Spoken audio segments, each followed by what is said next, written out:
The speeches were just emotional and really colorful. And obviously, I tried to think why baseball means so much. And I think it's the historical perspective of baseball. Now, my perspective is different because I grew up in a baseball family. My dad was a pitcher. My uncle was a sports writer who covered the old Brooklyn Dodgers in the 30s into the 40s. So I grew up in a baseball environment. And the more I thought about it, we watch baseball and we watch them play the game.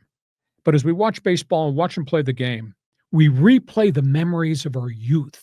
What baseball back then meant to us growing up. Fathers, sons, playing catch, father taking talk show son to Ebbets Field for the first time to see the St. Louis Cardinals, at a Yankee Stadium to see my Cleveland Indians against Mantle and Maris and all that. That's the thing. Baseball, more than any other sport, is about the generations of the game. So we watch them play and we replay the memories in our head, why we love the game so much. Oh, yeah. So that's what the Hall of Fame was so cool. And how about Ichiro's speech? All the years after he came from the Oryx Blue Wave, went to Seattle, did not speak English, never let on that he understood the language, always had an interpreter. And of course, he was besieged by Japanese media. And he was the first everyday lineup player from Japan to come here with success. The only guys who had come prior were pitchers. And then we find out, we get to the podium, and I kept expecting to have an interpreter. And Ichiro starts talking English. He gave the entire 25-minute speech in English. And it was glib, and it was funny, and it was serious, and it was respectful. I mean, it was just a really, really cool speech. He talked about the science of hitting. He talked about his own personal drive. He talked about the responsibility of me to the game, me to the team, me to the fans. I mean, it was a great sales pitch about being a pro's pro. And think about this. What he did in Japan was then superseded by what he did in America. Over 4,300 total hits. We always thought Pete Rose was the hit king. This guy played till he was age 45. So Ichiro's speech was really something. And then there was CC Sabathia. Just talked about being driven, being dominant, being unrelenting, being focused, and being talented through all the troubles that he created for himself. A lot of people forget when he was in Cleveland, went to Montreal, he had a bad alcohol problem. In fact, a lot of people thought he was going to drink himself right out of the league. He had a bad conditioning problem. And now to see him stand up and become a trusted advisor to the commissioner's office, be actively involved with his Players Association, be involved with the Negro League Museum, their version of the Hall of Fame in Kansas City. He's become such a hell of a citizen. Cool. It's just absolutely amazing. It was a great speech. Billy Wagner talked about obstacles becoming opportunities. The legendary relief pitcher never got his just due compared to Mariano Rivera, Trevor Hoffman, Lee Smith, etc. But it was a really thing about being a self-made guy and using obstacles to become your next stepping stone. I thought that speech was really something. Obviously, the Dave Parker speech in memoriam by his son, Dave Parker II, was really cool.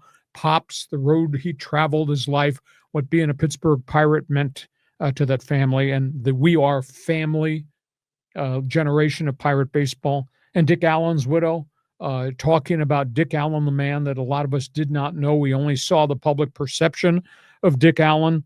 He played with a fire and a fury, and he was strong, and he was physical, and he was angry.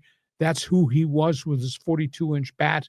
And yet he did a lot of things for a lot of people behind the scenes that his wife talked about. He lived and played with courage. He lived and played and changed the game. And he lived and played with respect for the history of Black guys who did things before him to get to the game. I thought the whole Hall of Fame ceremony was just so electric. And John, Cooperstown is so cool. You got to go there. And my recommendation, if I were king, you go January the 11th when there's nobody there. It's snowy and cold, and you can spend 11 hours in the Hall of Fame. John, podium is yours. Talk about Cooperstown. Well, I've been there, and it was like going to Mecca, It's like a religious experience. Shrine. And just the way the town is, it's just really quaint, and it has a lot of that old vibe, that old time vibe. And it's kind of how you kicked off this segment about how, baseball is about memories and generations. And it's so true. It's just the romance of baseball is special. It's unlike any other sport that way. And so the Hall of Fame is just terrific, and everything that goes into it. I wish that we could not have it at the same time as the ball games we want to watch. So, I only attended to watch some of the highlights. Ichiro's speech was great, but all this morning I follow CC Sabathia on X, and he keeps posting. It's like, I can't believe I'm in the Hall of Fame. I can't believe this. And then, he had a picture of him with Randy Johnson and I think Sandy Koufax. And it was just like a little kid on Christmas, with this whole thing. And then Dick Allen, I read a little bit more about him because, again, he was like a little bit before my time. I think he retired in like 74, 75. But apparently there were stretches of the season that he would just go MIA and he'd be gone for weeks. So he was a different kind of guy, and you're kind of finding out more about him and his character. I mean, certainly the dude had talent up, the wazoo, but he had a lot of struggles in his personal life. Yeah, he was an angry person, angry player. But God, he was really good when he was there and when he was on the field, and he became a Hall of Famer. I broadcast games as a young broadcaster from Doubleday Field in Cooperstown. I broadcast the Hall of Fame games back in the 1970s. I was the first one that ever went there. When I was working in upstate New York in Utica, big regional station up there, and I proposed to my people. I said, let's go to the Hall of Fame people and see if we could get permission to do the Hall of Fame broadcast. It was an exhibition game. It was played during the week. Ceremonies, of course, were on Saturday. And we went there and they let us do it. And we did it all 4 years that I worked in Utica. We did games. And what a thrill. Now, Yankees had come in and the White Sox played the Cardinals, I think. The Tigers came. How old were you when this happened? Well, I was a young broadcaster. I was in my 20s. Oh, that's awesome. It was cool. Yeah. And now, granted, the Yankees, Mickey didn't play and Roger did, those guys didn't play. They would bring up their AAA guys and they'd kind of be on the field, but just to be in the environment. And Doubleday Field is small and there's railroad tracks that run right along the outfield wall, and they'd have to stop the game because a train would be coming through. It was just good vibe. It is so cool. So, like I say, go to the Hall of Fame. Go in January when it's snowing cold and there's nobody there, and you can spend all day and half the night there. It's easy. It's so neat. And the gallery with the plaques. Oh my God. I was speechless. I walked in there. It was right after Tony. The last time I was there was right after Tony Gwynn's induction. And there was his plaque on the top row, right-hand side on the wall, with the light shining right on the gold plaque. It was so cool. It's like something right out of church, man. Exactly. So, have you been, I'm sure you've been in the broadcast wing of the Hall of Fame. So for you personally, as a play-by-play broadcaster, who are your favorites? Well, I interviewed a lot of those guys. I went through, I think there were 21 guys that are in the media wing, broadcasters and writers.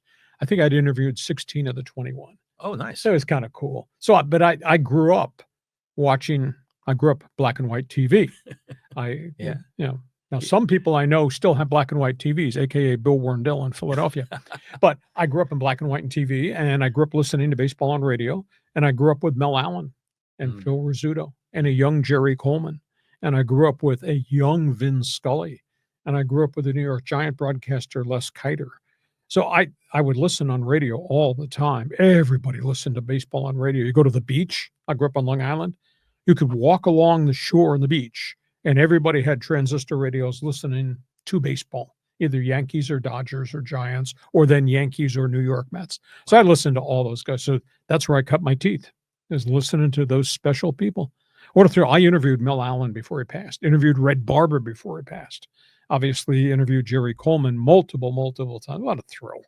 Well, for me, Mel Allen's an interesting guy because his play-by-play, was again New York and before my time, but he was always the dude on This Week in Baseball. Sure. That I would watch on Saturday mornings right before the game of the week. His favorite phrase was the 3-ring sign for Ballantine, a Ballantine blast, home run, Ballantine beer. Okay. So that's cool. All things baseball. And the Ichiro speech, man, that was for a lifetime. That was so shocking because I kept waiting. Where's the interpreter? And he took this out of his pocket and he started to read English. And no, the guys in Seattle were absolutely stunned because he never spoke English in Seattle. Didn't Really? in New York, didn't in Miami before he finished his career. Okay, that's all things baseball. You got an opinion, feel free. Jump on board. Fans Forum chat box is open. We get to halftime. This Monday bonus podcast brought to you by Dixieline Lumber and Home Centers, 9 locations to serve you in San Diego.